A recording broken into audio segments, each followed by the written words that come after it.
Hi, ഇന്ന് teachers day ആണല്ലേ. Teachers day എന്ന് പറയുമ്പോൾ ടീച്ചർക്ക് മാത്രമാണോ നമുക്കൊരു നമ്മുടെ ജീവിതത്തിൽ ടീച്ചർമാരായിട്ട് ഒരുപാട് പേര് വന്നിട്ടുണ്ടാവും. നമ്മളെ മാതാപിതാക്കള്, നമ്മളെ ഫ്രണ്ട്സ്, നമ്മുടെ സമൂഹം, നമ്മളെ ഫാമിലീസ്, നമ്മളെ ഭാര്യ, നമ്മളെ മക്കള്, പല രീതിയിലും നമ്മളെ പഠിപ്പിച്ച് തന്ന പല പല കാര്യങ്ങൾ. അതിനുപരി നമ്മൾ ഓൺലൈനിൽ പഠിച്ച ഒരുപാട് കാര്യങ്ങൾ.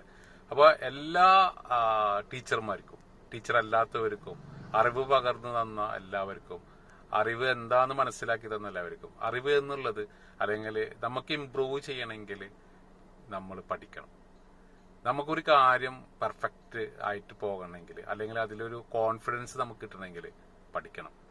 അപ്പോൾ പഠനം എന്നുള്ളത് നമ്മളെ പേഴ്സണൽ ഡെവലപ്മെന്റിനും നമുക്ക് ഒരുപാട് കോൺഫിഡൻസ് ലെവലിലേക്കും അതുപോലെ തന്നെ നമ്മുടെ ജീവിത വിജയത്തിനും പല കാര്യങ്ങളും മനസ്സിലാക്കാനും ഒരു ക്വാളിറ്റി കിട്ടാനും ഒക്കെ നമുക്ക് പഠനം വളരെ ഇമ്പോർട്ടൻ്റ് ആണ്. അപ്പോൾ പഠനം എവിടെ നിന്നൊക്കെ നിങ്ങൾക്ക്